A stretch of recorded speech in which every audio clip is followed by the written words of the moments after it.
compartir una enseñanza acerca del último imperio. Creo que es importante que hablemos de esto porque estamos prácticamente en esos días finales. Y quizás habrán personas que piensen diferente a mi persona y crean que no estamos en los días finales, que estamos en los días prefinales. Pero ese será pues su concepto personal. Yo voy a exponerlo y vamos a hablar desde el punto de vista de un estudio que realmente necesitaría como alrededor de unas 15 horas para terminarlo, pero lo vamos a resumir tal vez en una hora y esperamos que usted pueda recibir esto y que le sirva para ampliar un poco su caudal de conocimientos, para ser movido a continuar investigando, porque esto es un largo proceso de investigación. Yo tengo aquí parte de 3 libros de profecía que he escrito, que me han servido como la base para impartir esta materia también en centros de estudio. Y el día de hoy pues vamos a hablar acerca del último imperio. Una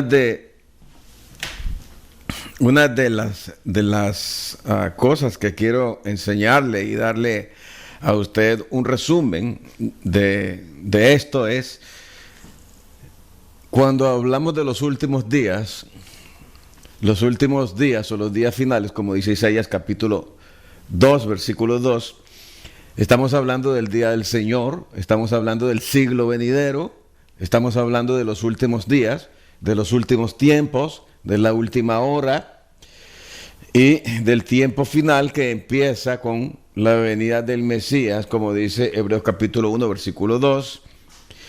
Y los tiempos o los días finales llevan ya 2000 años, pero creo, es mi percepción, que estamos entrando en la última parte de esos días. Durante todo esto se extiende a la actividad final redentora de la creación de una nueva tierra y de unos cielos nuevos también. Lo principal es, el punto focal es la eternización de la vida del ser humano redimido. Dios quiere transferir su vida al ser humano y usted y yo somos parte del plan de Dios. El alcance de la escatología nos habla de lo necesario sobre la inmortalidad, sobre la muerte, el llamado estado intermedio, el juicio final, el cielo, el infierno, etcétera. Todos estos temas forman parte de la escatología. Sin embargo, la mayoría de las personas, cuando se menciona la palabra escatología, piensan mayormente en la segunda venida del Mesías, las señales que la antecederán, el anticristo, el antimesías, el milenio, etcétera. Es lo que la gente normalmente computa cuando oye hablar acerca de escatología. Ahora, aquí en el título tengo la palabra certidumbre. La palabra certidumbre para otros habla de desesperación, pero para el seguidor del Mesías, para los que estamos en el Mesías, Yeshua, Jesús de Nazaret, pues esto nos da certidumbre porque nos enseña en qué tiempo nosotros estamos. Las personas que no están en el Mesías van a sentir desesperación, van a sentir temor, y algunos dirán, ¿y para qué se predica de estas cosas solamente para causar pánico entre la gente? Deja de estar hablando cosas que causen pánico e inseguridad, habla positivismo, deja de predicar acerca de escatología y predica sermones que sean prácticos, que le ayuden a la gente a vivir vidas prácticas en victoria, y olvídate de escatología porque eso es un tema demasiado complejo. Además, la iglesia no va a estar aquí en los tiempos de la gran tribulación, no le interesa saber quién es el anticristo, no le interesa saber qué es la marca de la bestia, cuándo lo van a poner, cómo se van a desarrollar todos esos últimos sucesos, y comienzan a poner una serie de argumentos críticos, negativos, para que no se enseña escatología, pero ¿quién hace esto? Lo hace el Señor. Una de las cosas que yo digo siempre, si está en la Biblia, es porque es importante. Si Dios tomó tiempo que en el cielo no existe el tiempo, si Dios tomó el tiempo que en el cielo no existe el tiempo para invertir su tiempo, y Él no vive en el tiempo, sino en la eternidad, vuelvo a recalcarlo, y llamó a un ángel para que trajera la revelación a los profetas e hizo que los profetas invirtieran tiempo de su vida para escuchar la profecía inspirada por un ángel, y después llamó a un escriba, y el escriba también invirtió el tiempo de su vida para escribirlo en un libro. Significa que si está en la Biblia es importante, por lo tanto yo no puedo desestimarlo. Así que yo no puedo obedecer a los dictámenes o las peticiones que algunas personas me hagan acerca de si enseñar o no enseñar escatología. Así que para otros es desesperación, se modifica por una vaga esperanza en alguna clase de vida después de la muerte. Para el cristiano, el seguidor del Mesías, la Biblia aporta la enseñanza clara y detallada con respecto al futuro, que le permite saber con certeza qué está por delante. Hay personas que quieren saber el futuro, y para saber el futuro se van donde el brujo, donde el que lee las manos, la persona experta en astrología y en ciencias ocultas, pero nosotros no necesitamos hacer eso. Necesitamos conocer la Escritura bajo las perspectivas hebreas para tener una forma de interpretación más cerca o más acertada hacia la verdad. Existen tres enfoques básicos de escatología, a saber, existen más escuelas. Entre ellas, estos tres enfoques básicos sobre la escatología es el premilenialismo, el postmilenialismo y el amilenialismo, que necesitan un tratamiento más sistemático, más tiempo, para poder ver los enfoques distintos en su totalidad, a causa de un debate contemporáneo concerniente a la relación entre el arrebatamiento de la iglesia y la tribulación. Esto necesitará atención especial.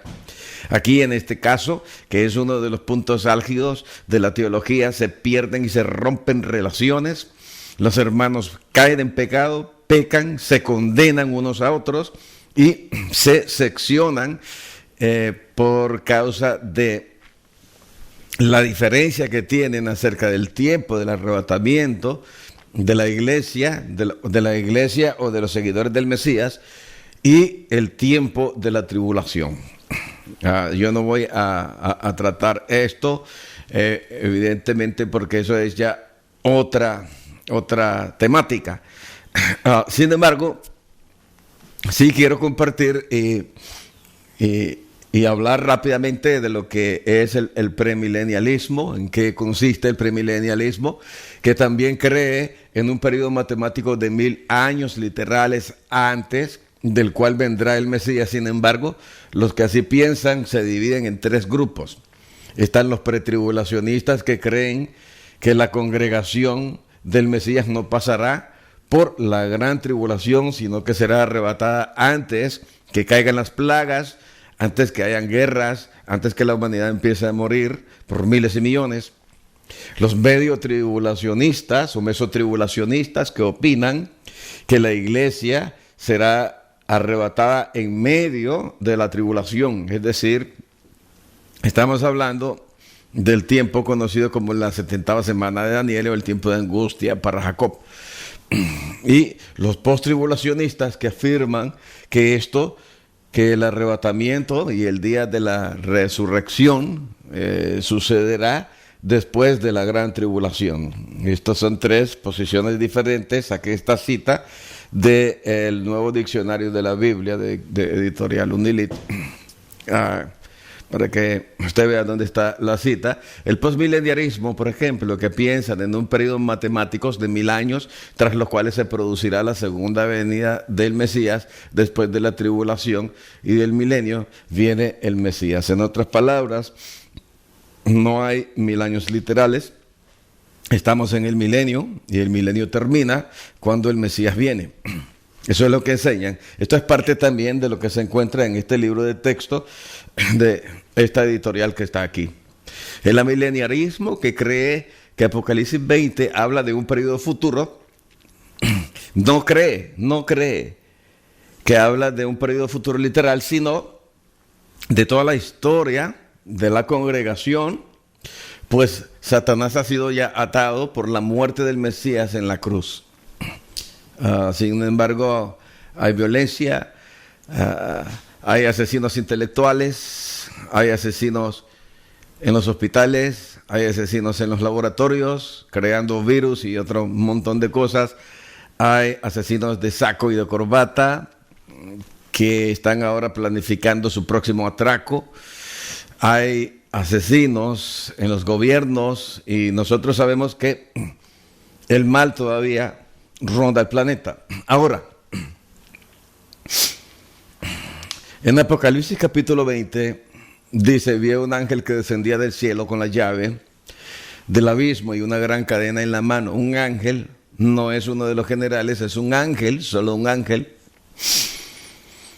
Y prendió al dragón, la serpiente antigua, que es el diablo y Satanás, y lo ató por 1000 años. Y lo arrojó al abismo y lo encerró y puso su sello sobre él para que no engañase más a las naciones hasta que fuesen cumplidos los 1000 años.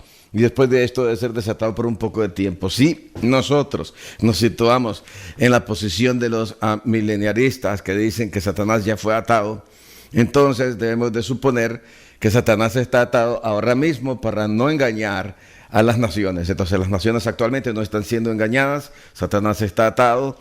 Estamos viviendo en el milenio, el Mesías está gobernando durante este tiempo que están pasando calamidades, donde apareció esta nueva plaga de las últimas que han aparecido desde los 80, como el Ebola, el Zika, la chikungunya, el SIDA, y ahora esta... el SARS-2, que es el que está ahora mismo extendiéndose en el mundo, y todos los diferentes tipos de gripes que se han manifestado, como la gripe aviar, la gripe porcina, etcétera, etcétera. Y eso ya no está pasando, porque como estamos en el milenio, entonces estamos en un tiempo de perfección. Pero lo que estamos viviendo parece que contradice lo que las personas que creen en un milenio de 2000 años manifiestan en su teoría.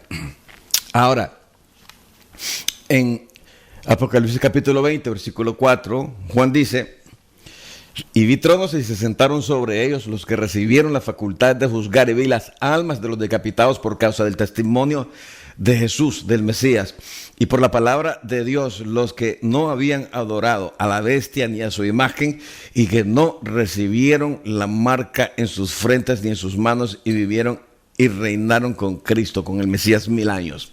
Entonces estamos hablando de 1000 años. Debemos de suponer que que esa resurrección ya se dio, que ya pasó el tiempo de la marca de la bestia, de acuerdo al mileniarismo, y que ya estamos reinando con el Mesías 1000 años, y los que resucitaron pues ya son eternos y deben andar caminando por algunas de las calles de Jerusalén o gobernando con el Mesías en el gobierno de los 1000 años. Pero de verdad que esto ha pasado, está sucediendo. Es una cuestión que nosotros tenemos que preguntarnos. La Biblia, la Escritura, no es para leerla simplemente, es para escarbarla y es para meditarla.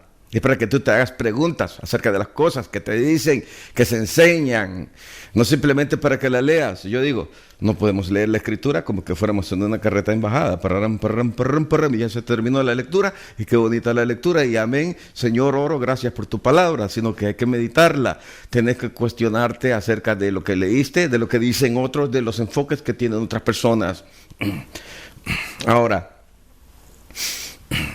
25 dice: pero los otros muertos no volvieron a vivir hasta que se cumplieron los 1000 años. Entonces esto significa que ahora que se terminen los 1000 años, lo que viene es simplemente el juicio final, el juicio ante el gran trono blanco. La pregunta es si de verdad ahora lo que viene es simplemente el juicio ante el gran trono blanco. Ahora, dice acá: bienaventurado y santo el que tiene parte en la primera resurrección, la segunda muerte no tiene potestad sobre esto, sino que serán sacerdotes de Dios con Cristo y reinarán con él 1000 años. Vuelve a mencionar el milenio ya en 3 versículos. No se puede hacer una doctrina de un solo versículo, pero tenemos aquí ya varios versículos que te hablan acerca de 1000 años. Ahora, el asunto aquí sigue de esta forma. Si de verdad ya pasó la primera resurrección y estamos en el milenio y los que están gobernando con el Mesías ya están, entonces a nosotros lo que nos toca es llegar hasta el final del milenio y ser juzgados para ser condenados. Porque la Biblia dice aquí, bienaventurado y santo el que tiene parte en la primera resurrección, la segunda muerte. Y la primera resurrección ya pasó entonces cuando vino el Mesías y ahora estamos corriendo en el milenio. ¿Cuál es el siguiente paso? El juicio final. ¿Será cierto que eso es lo que viene? Pregúntate. Ahora, les dije, si está en la Biblia, es importante. Y piense en algunos de los conceptos difíciles de interpretar en estas áreas, tales como la triunidad, la deidad, la humanidad, unidas en una persona, el significado del unigénito, el concepto del pecado. Sin embargo, no rehuimos, ni sería propio que lo hiciéramos, un estudio detallado de estas enseñanzas. Del mismo modo, no debemos menospreciar lo que la Biblia dice concerniente al tiempo futuro. Una de las cosas, y esto lo dijo el doctor John F. Walvoord, que fue uno de los principales representantes del pretribulacionismo de esta generación. No sé si él ya se murió, se fue con el Señor o qué, pero él en su libro Las grandes profecías de la Biblia, en la página 313, dijo esto: en la Reforma Protestante no se ocuparon de los problemas de la escatología, aunque se refutó la doctrina católico-romana del purgatorio. Ponga atención a esto. Los reformadores comenzaron con Agustín, un cura católico, quien era amileniarista y por consiguiente postribulacionista. No fue hasta después, en los movimientos de estudio bíblico de los últimos siglos y en la intensiva investigación escatológica del siglo XX, que se explicó el pretribulacionismo de manera minuciosa. Significa que, de acuerdo a este postulado que este doctor establece en su libro, el pretribulacionismo es una doctrina nueva, una doctrina moderna. No lo digo yo, lo dice él en las grandes profecías de la Biblia, en la página 313, en ese libro que escribió él. Esto es una de las cosas que nosotros debemos de ponernos a pensar. Si tanto peleamos o condenamos por las personas que no creen como nosotros creemos, tiene toda la gente que creer como yo creo para poder tener una relación con esta persona, aunque él cree en el Mesías, en la santidad y en todas las demás doctrinas fundamentales y tenga una vida recta delante de la presencia del Mesías. Pero como no cree como yo creo con respecto al tiempo del arrebatamiento o de la resurrección, entonces yo tengo que apartarlo y condenarlo y decir: tú estás equivocado, eres un guerresque, eres un hijo de Satanás. Normalmente la gente lo hace y cree que se merece un aplauso de héroe por las ofensas que lanza contra su prójimo. El asunto es: ¿está de verdad guardando el segundo mandamiento que el Mesías dijo, que encasillan todos los 613 mandamientos de la ley de la Torá? Cuando dice: amarás a tu Dios con todo tu corazón, con toda tu alma, con todas tus fuerzas, y amarás a tu prójimo como a ti mismo. En estos dos mandamientos se resume toda la ley. No es que el resto de los mandamientos están borrados y estos dos mandamientos son los únicos dos que quedan en pie, sino que es más bien que toma un papel y toma un lápiz y hay dos columnas y pones aquí: amarás a Dios, y aquí: amarás al prójimo. Y entonces haz un estudio por tu propia mano y por tu propia cuenta. Toma entonces la Torá y empieza a poner en cada columna los mandamientos que caen debajo del amarás a Dios y los mandamientos que caen debajo del amarás a tu prójimo como a ti mismo. Y todo el resto de los mandamientos quedan encasillados en dos mandamientos. ¿Qué están haciendo las personas que condenan a los otros hermanos de esa forma? ¿Están bien? Hay que darles un aplauso, hay que decir: oh, son héroes de la fe. No. Están fallando, están pecando y necesitan arrepentirse y entender mejor lo que la Escritura de verdad quiere decirnos. Ahora bien, en esto quiero hablar un poco acerca del último imperio y aclarar un poco lo que es el concepto acerca de la bestia y acerca del anticristo, porque muchas personas dicen, no, todavía no, todavía no, todavía no, porque el anticristo, la bestia, no ha aparecido. Y es que hay conceptos que nosotros tenemos acerca de esto y por nuestros conceptos nos encasillamos en marcos inquebrantables, inalterables, que lo que hacen es bloquear la percepción real de lo que nosotros debemos de estar comprendiendo. Es decir, a nuestro alrededor, lo que está pasando, lo que pasa en el planeta, lo que pasa políticamente, lo que pasa en el mundo científico y en el mundo social. Pero cuando hablamos acerca, y yo no voy a hablar de quién es el anticristo, no voy a hablar de quién es la bestia, hombre, pero sí te voy a decir algo. Tengo acá en mi libro, hablando un poco acerca del anticristo, la bestia. Y yo escribí esto: conceptuar este personaje es difícil para muchos. La gente con poco conocimiento de las escrituras tiene una visión bastante mística de él. Quizás lo figuren como un hombre con rasgos físicos diabólicamente sobrenaturales, fácilmente identificables, pero no es así. El anticristo es un tema más complejo de lo que nos podemos imaginar. Personalmente, por la enseñanza recibida, lo simplifiqué encasillándolo como una manifestación de un político que aparecerá en el tiempo final. Pero el anticristo es más que un simple hombre, es un espíritu que se ha manifestado en muchos hombres en la historia, como dice 1 Juan capítulo 2, versículo 18. Es un espíritu que trabaja para el establecimiento de un sistema político que emerge del mar de naciones. Daniel dijo, miraba yo en mi visión de noche y he aquí que los 4 vientos del cielo combatían en el gran mar. Y 4 bestias grandes, diferentes, la una de la otra, subían del mar. ¿Qué cosa miraba Daniel subir del mar? 4 hombres. O miraba subir 4 imperios, 4 sistemas políticos. Piense, esto no es simplemente para leerlo y decir 4 hombres. Está hablando de 4 hombres, no está hablando de 4 hombres. Entonces la profecía gira en torno a 4 imperios bestias que luchan por sobresalir en la línea del tiempo. 3 de ellos gobernaron sobre muchas naciones sin llegar a ser gobiernos globales. El último imperio será un gobierno global con una constitución que sea su vehículo de expresión por medio del cual manifestará su carácter contra la ley de Dios. Si la ley ya fue borrada por el Mesías, entonces ¿contra qué ley se va a manifestar si no hay ley? Pregúntese. Entonces, si no hay ley, no tiene por qué pelear contra la ley de Dios, no tiene por qué alterarla.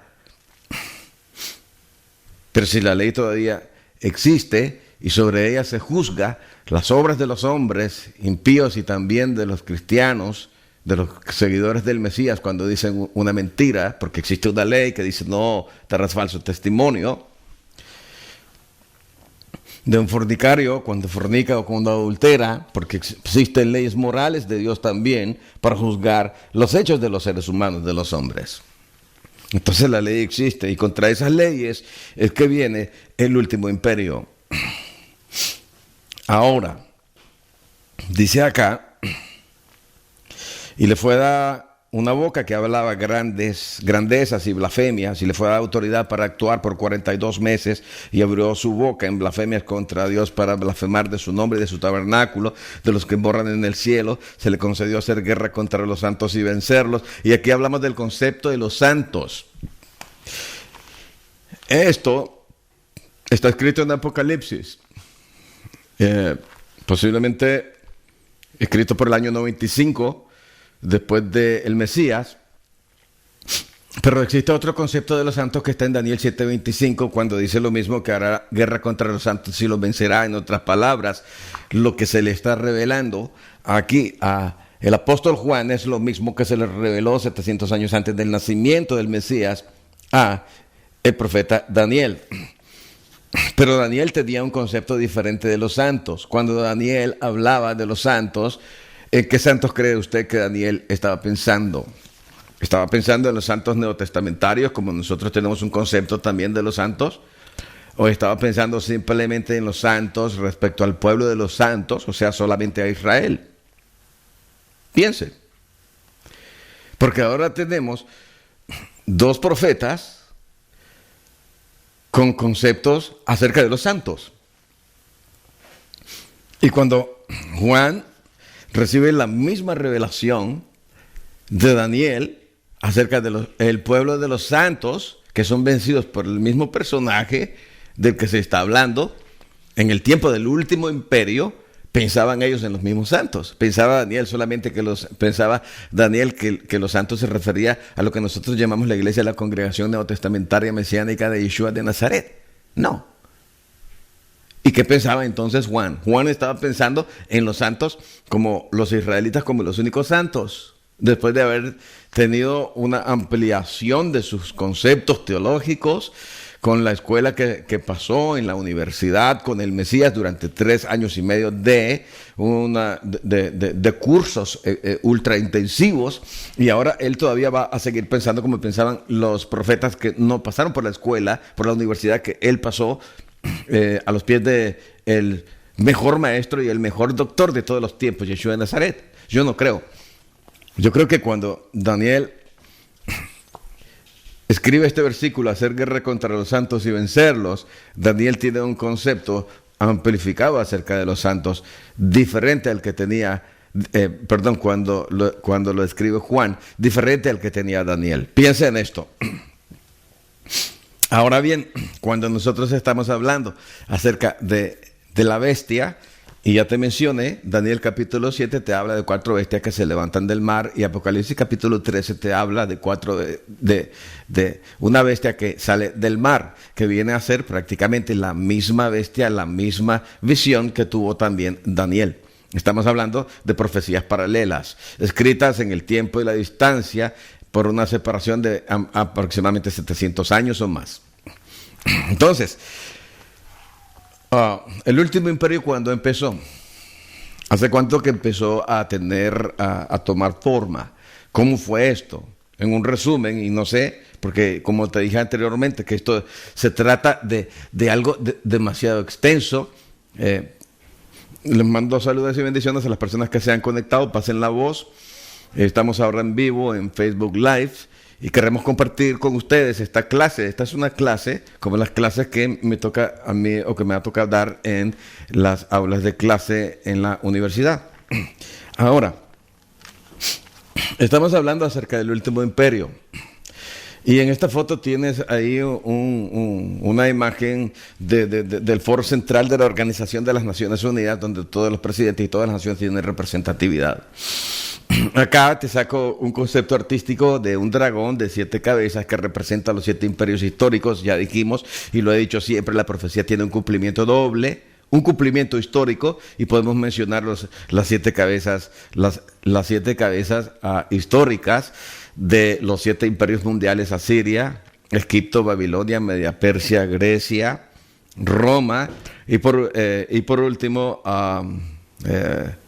lo que mucha gente dice, el imperio romano resucitado, que yo más bien le diría el tiempo de la democracia, el tiempo de la formación de las repúblicas, lo que nosotros estamos viviendo en nuestros tiempos, el último imperio. Entonces,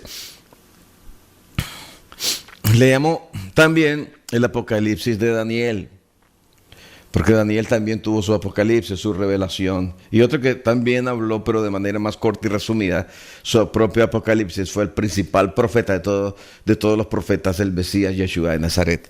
Mateo capítulo 24, Lucas capítulo 21, etcétera, son parte del Apocalipsis del Mesías. Cuando yo estoy aquí frente a ustedes, yo no estoy tratando de que ustedes estén totalmente de acuerdo con las cosas que yo estoy exponiendo. Lo único que yo quiero hacer es que usted se detenga a pensar acerca de los conceptos que usted se ha formado durante el tiempo de su vida, 20, 30 años de ser cristiano, seguidor del Mesías, con un conocimiento parcial acerca de las cosas, porque el conocimiento total no lo tiene nadie, solamente Dios. Ahora, hablamos de las 70 semanas y el concepto de medición del tiempo, y no me voy a parar mucho tiempo a explicar esto porque es bastante complejo, que está en Daniel capítulo 9, en el versículo 24, cuando se habla de la totalización del tiempo profético, cuando el ángel de la revelación, porque los ángeles traen la profecía y la profecía primariamente sale del trono de Dios.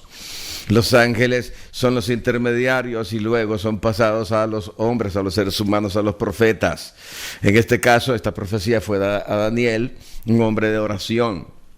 Y dice, 70 semanas están determinadas sobre tu pueblo, es decir, sobre Israel y sobre tu santa ciudad, sobre Jerusalén, para terminar la prevaricación, que es la maldad, que es quebrantamiento de los mandamientos, y poner fin al pecado, y el pecado es el quebrantamiento de la ley de Dios, y expiar la iniquidad, es decir, limpiar, quitar la maldad del planeta, pero no del planeta, en este caso, estamos hablando acerca de Jerusalén y acerca de Israel, para traer la justicia perdurable y sellar la visión y la profecía y ungir al santo de los santos.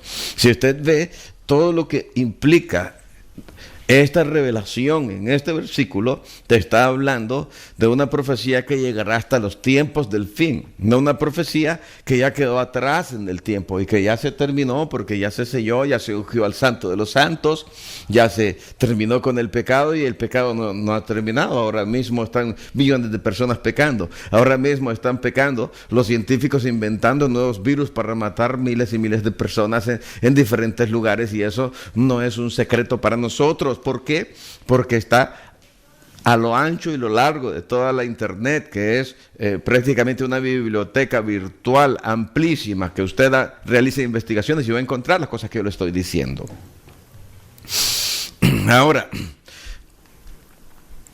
Ahora, ¿cómo mide Dios el tiempo? De acuerdo a Levítico 25, 8 y Génesis 29, 17, 27 y 30, lo mide en bloques de 7. En bloques de 7 días, cada 7 años es un periodo de tiempo que Dios lo determina como semanas de años. Entonces el concepto sabático de medición del tiempo sigue vigente, porque si no siguiera vigente, y lo he dicho también en otras ocasiones, entonces ya no existiría ninguna profecía de las 70 semanas, porque el concepto sabático se ha terminado. Por lo tanto, no tiene ninguna razón de existir las 70 semanas, ni el concepto de la 70ª semana que habló el profeta Daniel. Piense en esto, piense. No voy a decir más, solo piense en ese principio que le estoy diciendo ahora. Ahora, ¿cómo podría la profecía de las 70 semanas sellar otras profecías? Esto también es un misterio. Si podemos resolver el acertijo de las 70 semanas, también podríamos averiguar cuáles son estas otras profecías y cómo pueden interpretarse correctamente. Aquí hay un indicio: los periodos de tiempo que se mencionan en Apocalipsis, tiempo, y el medio de un tiempo, y su equivalente a 3 años y medio, necesitarán ser interpretados por medio de la profecía de las 70 semanas del profeta Daniel. Pues bien,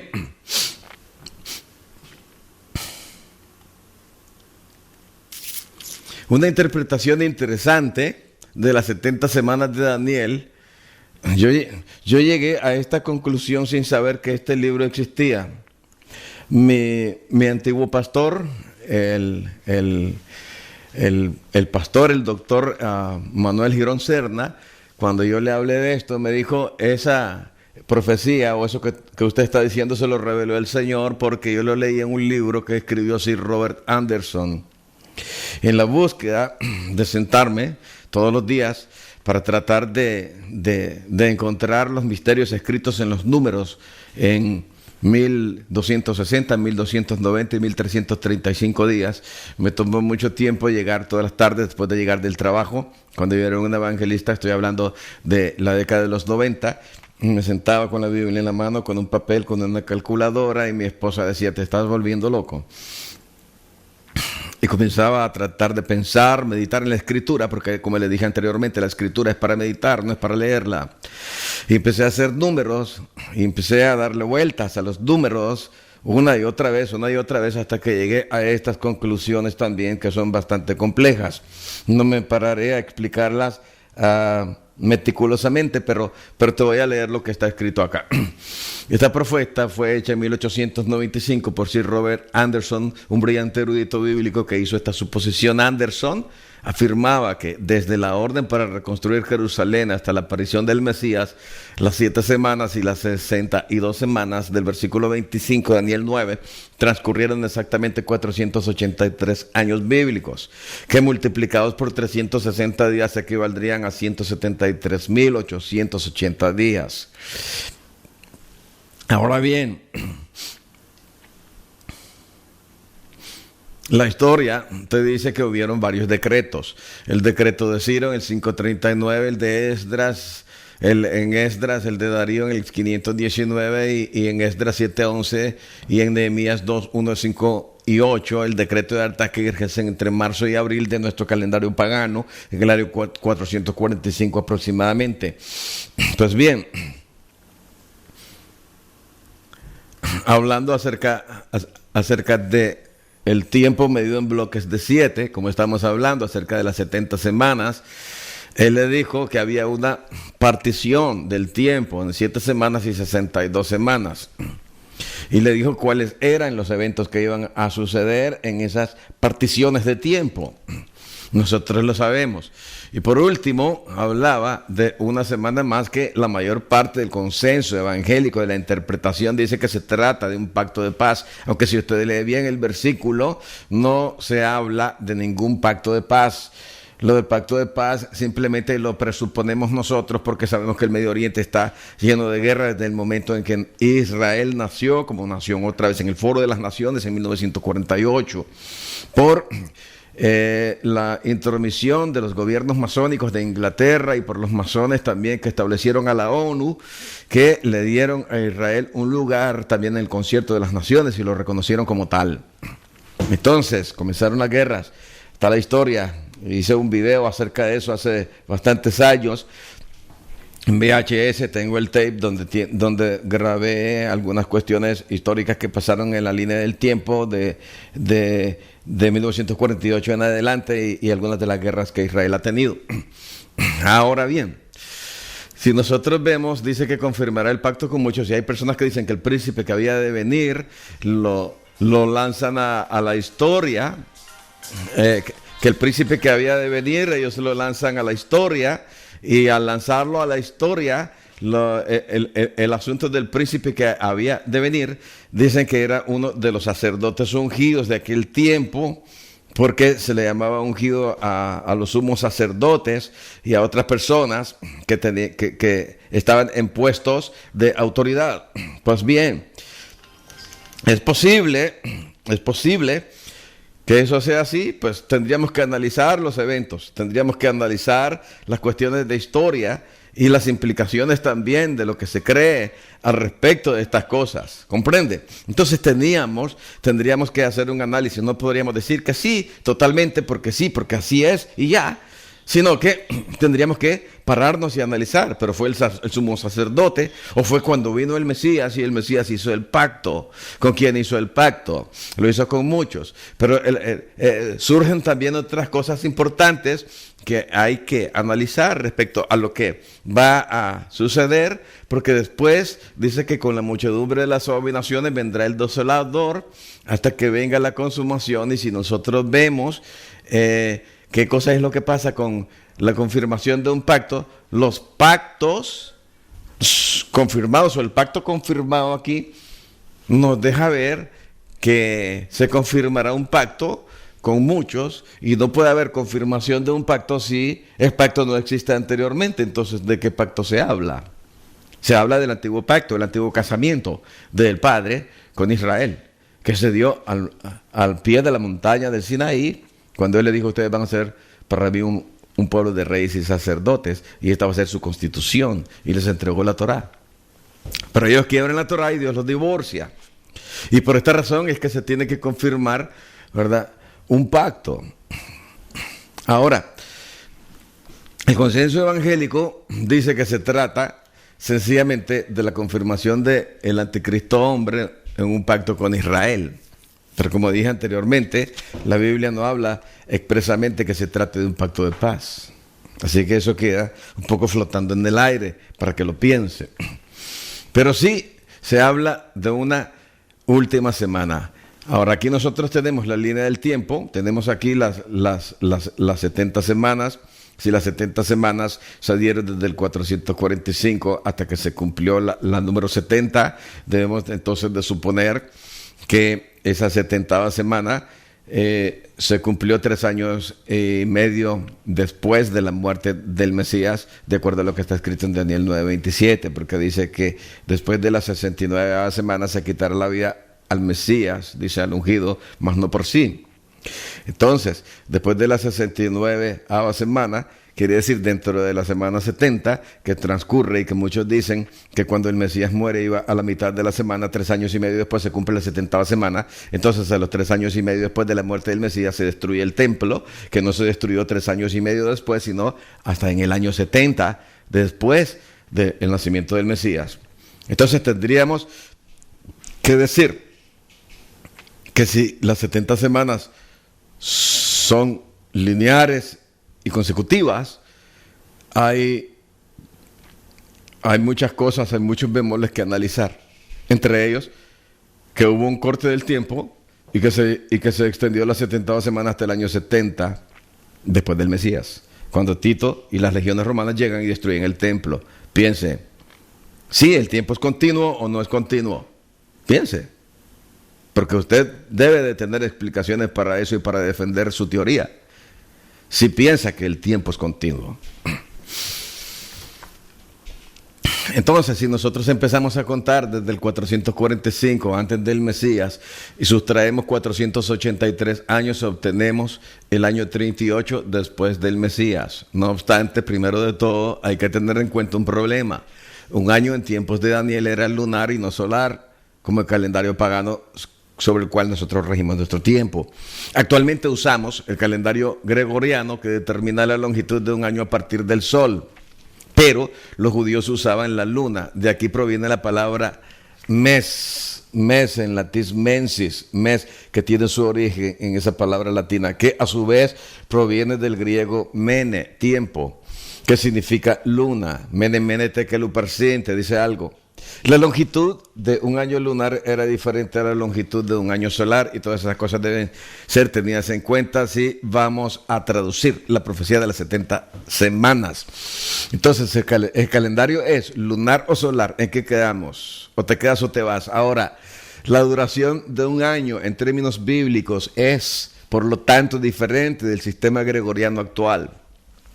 El sistema bíblico era lunar, mientras que el gregoriano es solar. Por lo tanto, un mes constaba de 29 días y de 30 días cada 2 meses, agregando cada 5 o 6 años un mes extra que no era bíblico. En Génesis capítulo 7 y 8 podemos observar que el diluvio duró 5 meses, o sea 150 días, un mes. Los meses eran fijos de 30 días. Un día tenía 24 horas, y en tiempos de Daniel, como actualmente. Ahora, si usamos días en lugar de años, podemos hacer cuadrar los dos métodos.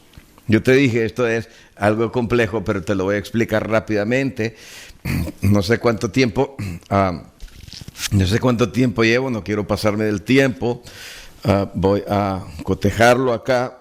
Llevamos 44 minutos y me voy a extender hasta 15 minutos más. Voy a seguir con este estudio en la próxima vez que aparezca, y ustedes estén pendientes para que pueda darle seguimiento al estudio del último imperio. Me va a llevar varias exposiciones. Espero tenerlos aquí en la sala virtual, a usted y a otros que usted va a invitar. Ahora bien, sabemos que hay 360 días en un año bíblico.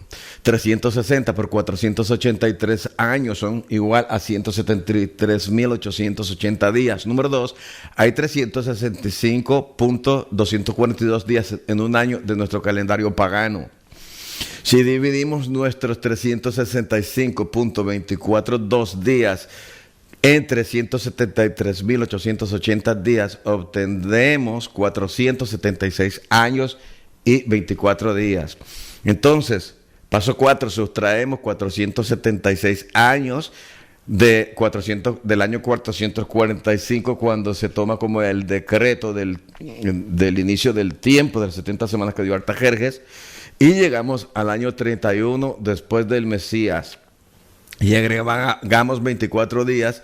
Entonces nos da el año 0, que es el año del nacimiento del Mesías, que como no existe año 0, existe año 1 y menos 1, entonces nos da hasta el año 1. Así, más o menos, queda planteado el esquema de las 70 semanas de Daniel. 7 semanas, 62 semanas, el decreto de Artajerjes con 445, el año 445, la reconstrucción total de Jerusalén. Aquí, al final de la primera división, y la manifestación pública del Mesías príncipe en el bautismo, el mitzvah, aproximadamente en el año 30, del Mesías. Y la última semana de años, que posiblemente no es continua porque hay demasiados bemoles en el cumplimiento de la totalización de los eventos que están manifestados en Daniel, el capítulo 9. Entonces, primero viene la confirmación de un pacto y después viene la segunda venida del Mesías. La confirmación del pacto es un misterio todavía. Se siguen diciendo una cosa y otra cosa en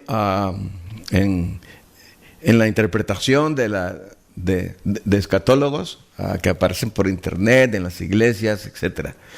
Así que tenemos acá entonces la representación de los diferentes imperios en la línea del tiempo. Esto vendría a ser como la línea del tiempo. Esta es Babilonia, esta es Media Persia, esta es Grecia, esta es Roma, el imperio oriental y el occidental, y la última etapa que viene a ser un imperio compuesto y complejo por dos elementos que no se fusionan entre sí, que se da por medio de alianzas humanas. Daniel capítulo 2, versículo 45.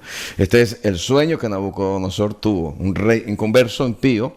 Dios le revela los secretos políticos a través de la historia hasta el último tiempo, algo que él no entendió y que necesitó de la intervención de un muchacho de Dios, que era Daniel, un muchacho en ese tiempo, lleno del Espíritu de Jehová, de Yahweh, para poder interpretar esto. Entonces, paso rápidamente las explicaciones acerca de esto. No me voy a detener y voy a hacer una pregunta. ¿Cuándo empezó el tiempo de los gentiles? Entonces la gente dice, el tiempo de los gentiles empezó en el día de Pentecostés, cuando Dios derrama su Espíritu Santo y ellos hablan en glosolalia, y entonces nace, entre comillas, la iglesia cristiana en Jerusalén. Y ese es el concepto que tenemos. Pero es el momento en que el Mesías crea una separación entre el judaísmo y el cristianismo. Piensan otros. El Mesías no puede desligarse o deslindarse de su fe judaica, porque el concepto de Mesías viene del judaísmo. Por lo tanto, si el Mesías rompe con el judaísmo, entonces el Mesías ya no puede ser el Mesías de los judíos, ni en el pasado, ni en el presente, ni en el futuro. Por lo tanto, el Mesías no viene a establecer una nueva religión. El Mesías sigue siendo judío, sus discípulos siguen siendo judíos. Lo único que las naciones gentiles de alrededor, y entramos nosotros, Nicaragua, Cuba, Estados Unidos y todas las demás naciones gentiles, entran en el pacto con el Padre a través del Mesías. Y somos injertados en Israel, aunque no tenemos pasaporte israelita ni somos reconocidos como tales. No importa, pero en el sentido espiritual nosotros somos injertados por el Mesías y por su sangre en Israel, con quien Dios hizo pacto y confirmó un segundo casamiento después de la muerte del representante del Padre, que es el Mesías, Yahweh Salva, Yeshua. Y nosotros entramos. Entonces, ¿cuándo empieza el tiempo de los gentiles? No empieza en Pentecostés o Shavuot, no empieza ahí. El tiempo de los gentiles. Dice, y caerán a filo de espada y serán llevados cautivos a todas las naciones. ¿Cuándo empieza? Cuando ellos sean dispersos por todas las naciones. Y Jerusalén será habitada por los gentiles hasta que los tiempos de los gentiles se cumplan. Cuando los tiempos de los gentiles se cumplan, los gentiles ya no seguirán pisoteando más a Jerusalén. Entonces, ¿cuándo empezó el tiempo de los gentiles en la historia? Durante el imperio babilónico. Babilonia fue el primer imperio gentil que pisoteó Jerusalén y que esclavizó a los israelitas arrancándolos de su tierra. Entonces, ese tiempo es clave. ¿Hasta cuándo durará? Hasta que aparezca el último rey gentil que tomará el control sobre Jerusalén durante el tiempo del último imperio gentil, que es la bestia, que levantará a su hombre bestia ahora, que nosotros llamamos el antimesías. Y aquí estamos separando conceptos. Entonces, ¿desde cuándo el anticristo, como tal, entra en función en nuestro tiempo? ¿Desde cuándo? Desde antes que usted y yo naciéramos. Ya dije que es un espíritu, a través de la historia se ha manifestado, han habido varios hombres, representantes también de este sujeto, pero también es un imperio. Y este imperio, el imperio de los últimos tiempos, que es lo que estamos tratando de tocar y apenas ahora estamos por entrar en ello y no vamos a poder entrar. Así que